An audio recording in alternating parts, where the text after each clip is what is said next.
এরকম হয়েছে তা কালকে রাতে বলো দিয়েছে, এই সকালে ভোরবেলাতে ঘর বাড়ি সব ভেঙে পড়ে গেছে, সব খাওয়া দাওয়া বন্ধ। এখনো সকালে তো আমরা একটা পানিও মুখে দিইনি, বাচ্চাটার মুখেও কিছু দিইনি আমরা। এই কত কষ্ট করে এই ঘর বাড়ি বান্ধা সব শেষ হয়ে গেছে আমাদের, আমরা কি নিয়ে বাঁচবো? এখানে এই ভাঙনে সবকিছু ডুবিয়ে আমাদের সাংঘাতিক ঘর বাড়ি ভাঙি, আমরা কাপড় চোপড় কিছু আনিতে পারিনি, আমাদের সব থাকি গেছে বাড়ি। আমরা সেইভাবে এই ছায়া ব্লাউজ পরে আমরা এই চলতেছি। দুটো খাইছে আর কিছু খাইনি, এই পর্যন্ত রাত্রি অন্ধকার বসে থাই, রাত্রি অন্ধকার বসে থাই, ঘরটা নেই, সব বেশি কেটে গেছে।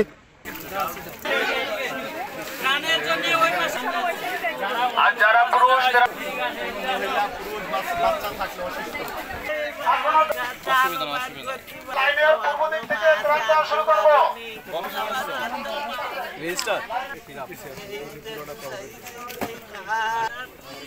সামনে যাইলে তো আর হবে।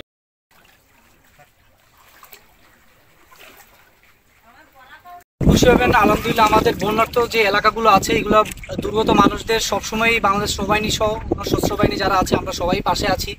আমরা গত 3-4 দিন ধরে অনবরত রাত 3টা সাড়ে 3টা পর্যন্ত এখানে ত্রাণ দিয়ে আসছি।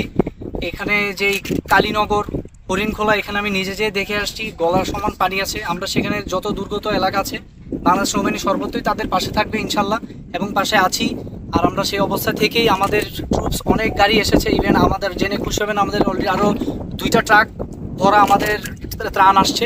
সো আমাদের এরিয়া কোনোটাই ইনশাল্লাহ বাকি থাকবে না। কারো আপনারা ওইভাবে নিজেরা মনক্ষুণ্ণ হবেন না যে রোডের আশেপাশে আমরা পেয়েছি বা ওই যারা টিনের ঘর আরও ডুবে গেছে তারা পায়নি।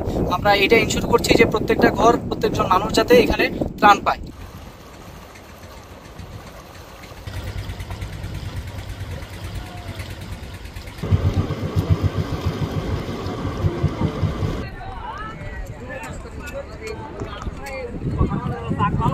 না